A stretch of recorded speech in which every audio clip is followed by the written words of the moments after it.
Assalamualaikum warahmatullahi wabarakatuh. Alhamdulillah. Alhamdulillahirabbil alamin wal aqibatu lil muttaqin wala udwana illa 'alal zalimin. Allahumma shalli ala Muhammadin wa ala ali Muhammadin wa ala alihi wa sahbihi ajmain. Alhamdulillah wa syukrulillah.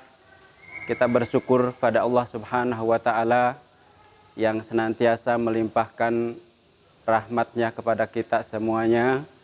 Alhamdulillah, pada kesempatan yang sangat berbahagia ini kita masih diberikan beribu-ribu kenikmatan dari Allah Subhanahu wa Ta'ala. Baik nikmat iman, nikmat Islam, nikmat sehat walafiat, dan termasuk di dalamnya nikmat bisa bertemu kembali dengan bulan yang agung, bulan yang mulia, bulan Ramadan al-Mubarak. Saudara-saudaraku yang dimuliakan oleh Allah Subhanahu wa Ta'ala, bulan Ramadan adalah salah satu bulan suci yang penuh dengan keutamaan, penuh dengan keberkahan, penuh dengan keistimewaan. Maka berbahagialah saudara-saudaraku semuanya, kita termasuk orang-orang yang mendapat seruan dan sentuhan Allah Subhanahu wa Ta'ala untuk bisa menunaikan ibadah puasa di bulan Ramadan yang sangat mulia ini. Baginda Rasulullah Shallallahu Alaihi Wasallam telah memberikan bisyaratun harah, sebuah kabar gembira kepada kita tentang hadirnya datangnya bulan Ramadan di tengah-tengah kita yang sudah kita dambakan ini. Sebagaimana kita berdoa dari mulai kemarin bulan Rajab, Sya'ban, agar kita bisa sampai di bulan Ramadan. Dan sekarang alhamdulillah Allah memberikan peluang dan kesempatan itu untuk sampai kepada bulan Ramadan. Dan Rasulullah dulu memberikan sebuah kabar gembira kepada kita tentang datangnya bulan Ramadan dalam sabdanya yang diriwayatkan oleh Imam Ahmad dan Imam An-Nasai. Dalam sabdanya, qad ja'akum Ramadan syahrun mubarak tuftahu fihi abwabul jannah wa tughlaqu fihi abwabul jahim wa tughallu fihi syayatin fihi lailatun khairum min alfi syahrin man hurima khairaha faqad hurim. Rasulullah Shallallahu Alaihi Wasallam menyampaikan kepada kita sebuah kabar gembira bahwa telah datang kepadamu bulan Ramadan, bulan suci yang dipenuhi dengan keberkahan dari Allah Subhanahu Wa Taala. Di bulan ini pintu langit, pintu surga dibuka lebar-lebar, pintu neraka ditutup rapat-rapat, dan setan-setan dibelenggu, dirantai untuk tidak bisa mengganggu aktivitas orang-orang yang berpuasa. Di bulan Ramadan itu ada satu malam, kata Rasulullah Sallallahu Alaihi Wasallam, khairum min alfi syahrin, lebih mulia ketimbang ibadah-ibadah lain yang dilakukan di luar bulan Ramadan dibanding 1000 bulan keutamaannya. Barang siapa yang terhalang untuk mendapatkan kemuliaan di malam itu, maka sungguh dia merugi, sungguh dia terhalang untuk mendapatkan kebaikan di malam itu. Saudara-saudaraku yang dimuliakan oleh Allah Subhanahu wa Ta'ala, sungguh sangat disayangkan bila kita semuanya yang diberikan kesempatan oleh Allah Subhanahu wa Ta'ala untuk bertemu di bulan Ramadan yang mulia ini, apalagi kalau kita masih bisa mengingat dan mengenang tahun kemarin, kita masih bisa berkumpul dengan saudara-saudara kita, dengan kerabat kita, dengan orang-orang yang kita cintai, masih bisa bersama-sama menunaikan ibadah puasa, masih bisa sama-sama menunaikan ibadah tarawih, qiyamul lail bersama, buka bersama, saling berbagi dan sebagainya. Tapi hari ini saudara-saudara kita sebagian sudah mendahului kita, Allah lebih cinta kepada mereka. Dan kita masih diberikan kesempatan untuk menyambut, meraih, menunaikan amalia ibadah di bulan Ramadan yang mulia ini, maka marilah kesempatan ini yang harus kita manfaatkan semaksimal mungkin. Paling tidak ada satu pelajaran yang ingin saya sampaikan pada kesempatan yang berbahagia ini. Bulan Ramadan seyogianya bisa memberikan satu pendidikan yang luar biasa buat kita semuanya, yaitu bisa mengendalikan hawa nafsu kita.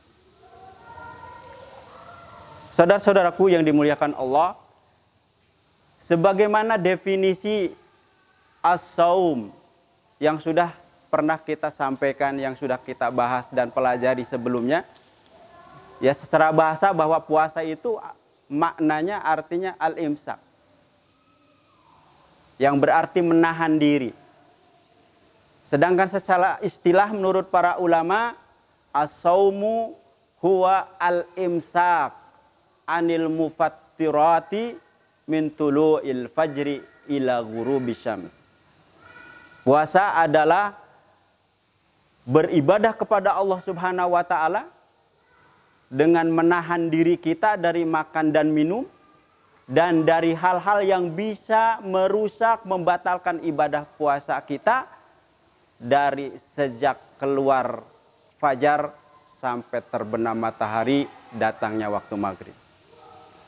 Maka dari definisi ini bisa kita pahami bahwa paling tidak puasa memberikan pendidikan untuk menjaga, mengekang, mengendalikan hawa nafsu kita. Minimal 3 nafsu yang bisa kita kendalikan melalui ibadah puasa ini. Yang pertama, syahwatul lisan. Nafsu lisan kita. Puasa mendidik kita agar setiap orang yang berpuasa bisa menjaga lisannya, bisa menjaga perkataannya. Tidak mengatakan hal-hal yang akan menimbulkan dosa, akan mengurangi pahala ibadah kita.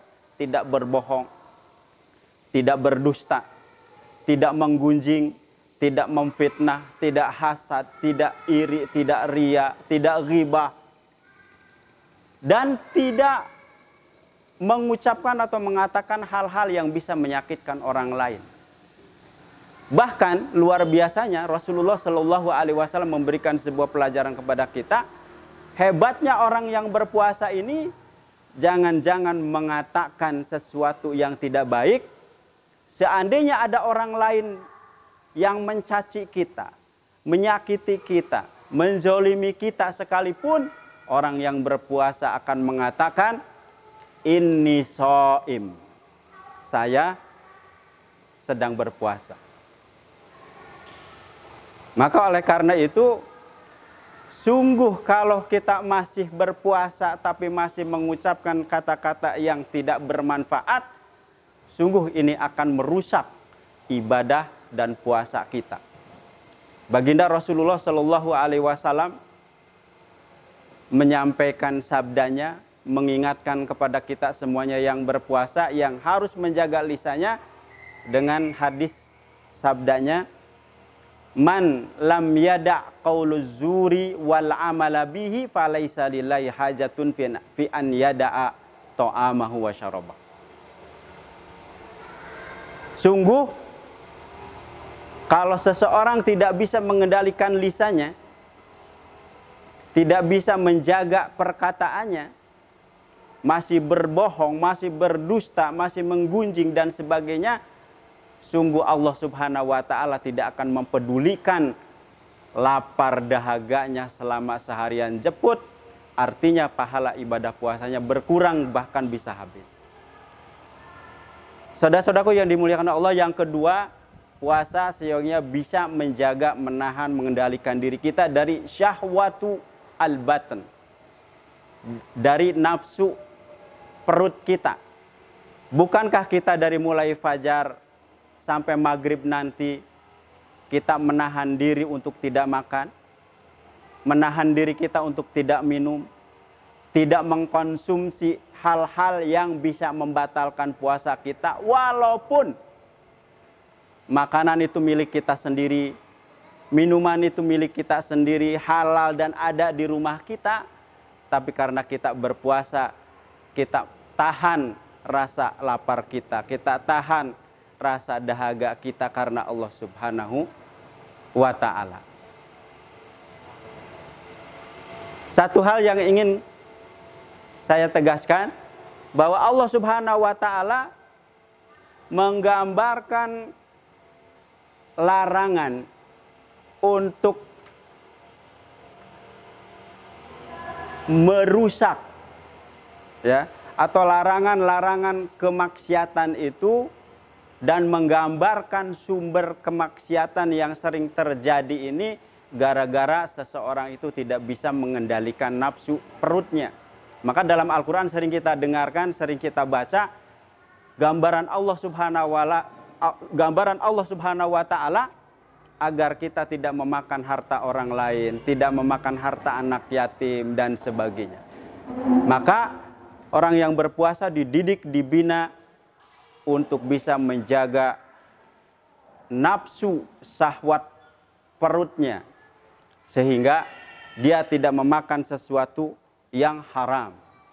Ketika yang halal saja dia bisa dikendalikan, bisa diatur, bisa mengikuti aturan-aturan Allah Subhanahu wa ta'ala, maka insya Allah untuk meninggalkan sesuatu yang haram, sesuatu yang dilarang oleh Allah Subhanahu wa ta'ala, itu bagi orang-orang yang berpuasa akan sangat mudah dan akan menjadi sebuah kebiasaan ke depan.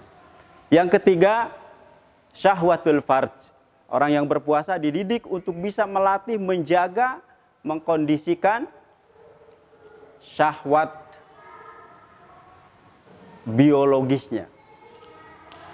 Dia dilarang untuk bergaul, menggauli istrinya sendiri walaupun halal, walaupun sah dan sebagainya. Tapi karena dia berpuasa, selama dia berpuasa dari fajar sampai maghrib dia tidak melakukan itu karena Allah Subhanahu wa ta'ala. Maka saudara-saudaraku yang dimuliakan oleh Allah Subhanahu wa ta'ala, ketika puasa ini bisa dilakukan dengan baik, ya, dengan benar, maka sudah bisa dipastikan pelajaran yang sangat berbahagia ini bisa menjadi benteng buat kita semuanya.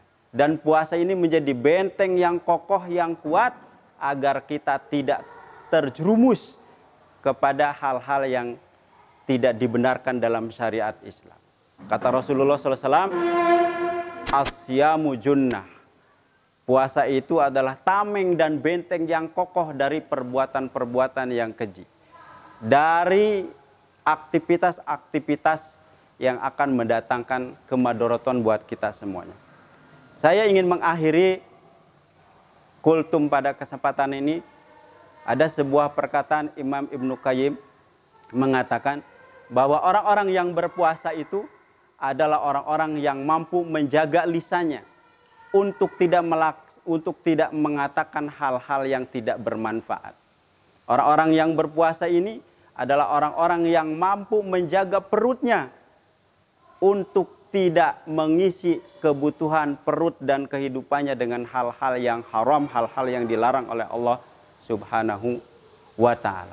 Dan orang-orang yang berpuasa adalah orang-orang yang bisa mengendalikan nafsu syahwatnya, tidak disalurkan kecuali kepada hal-hal yang diperbolehkan dan dihalalkan menurut ajaran Islam.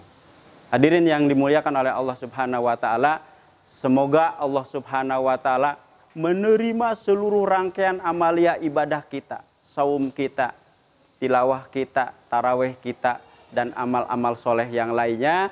Dan semoga Allah memberikan kesempatan kepada kita untuk bisa mengisi dan menyempurnakan ibadah puasa kita di tahun ini sampai selesai. Aqulu qouli hadza wa astaghfiruha li wa lakum. Wassalamualaikum warahmatullahi wabarakatuh.